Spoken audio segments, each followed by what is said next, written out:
ಜೀವನದಲ್ಲಿ ಎಷ್ಟೋ ಬಾಗಿಲುಗಳಿದೆ ನಮಗೆ. ಹೋಗ್ತಾ ಇದ್ದರೆ ನಾವು ದೂರನೇ ನೋಡೋದು, ಹತ್ತಿರವೇ ಇರುತ್ತೆ ಬಾಗಿಲು.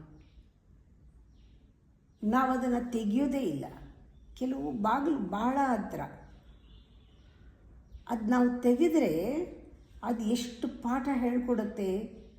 ನಿನಗೆ ಅವಶ್ಯಕತೆ ಇರೋದೆಲ್ಲ ಇಲ್ಲೇ ಇರುತ್ತೆ, ಮುಂದಕ್ಕೆ ದಾರಿ ತೋರಿಸುತ್ತೆ. ಯಾವುದೋ ಒಂದು ಬಾಗಿಲು ತೆಗಿಬೇಕು, ಆದರೆ ನಾವು ಈ ಬಾಗಿಲು ಬೇಡ, ಈ ಬಾಗಿಲು ಬೇಡ, ಆ ಬಾಗಿಲು ನೋಡೋಣ, ಇನ್ನೊಂದು ಸ್ವಲ್ಪ ಬಾಗಿಲು, ಆ ಬಾಗಿಲು ನೋಡೋಣ, ಸ್ವಲ್ಪ ಕಾಯೋಣ. ಇಲ್ಲ, ಹತ್ತಿರನೇ ಇರುತ್ತೆ. ಯಾವಾಗಲೂ ಹತ್ತಿರ ಇರೋ ಬಾಗಿಲನ್ನ ತೆಗಿಬೇಕು. ಅದು ಅಲ್ಲಿಗೆ ಹೋಗೋದು, ಎಲ್ಲ ಬಾಗಿಲು ಅಲ್ಲಿಗೆ ಹೋಗೋದು. ನಿಮಗೆ ಅವಶ್ಯಕತೆ ಗೊತ್ತಾಗೋದು ಈಗೇನಿದೆ ಸಿಚುಯೇಷನ್ ಅಲ್ಲಿ ಕಲಿಯೋದು ಅಂತ ಹೇಳ್ತಾ ಇರೋದು. ನಾಳೆ ಕಲಿತೀನಿ ಅಲ್ಲ, ನಾಳೆ ಧ್ಯಾನ ಕಲಿತೀನಿ, 60 ವರ್ಷ ಆದಮೇಲೆ ಕಲಿತೀನಿ, ಇದಾದಮೇಲೆ ಮಾಡ್ತೀನಿ. ನೋ, ಹತ್ತಿರದ ಬಾಗಿಲು ತೆಗಿರಿ. ಈಗೇನಾಗಬೇಕು ಅನ್ನೋದು ಅಲ್ಲಿದೆ, ಹತ್ತಿರದ ಬಾಗಿಲಲ್ಲೇ ಇರೋದು, ಅಲ್ಲೇ ಕಲಿಯೋದು, ಅಲ್ಲೇ ಅವಶ್ಯಕತೆಗಳಿರೋದು.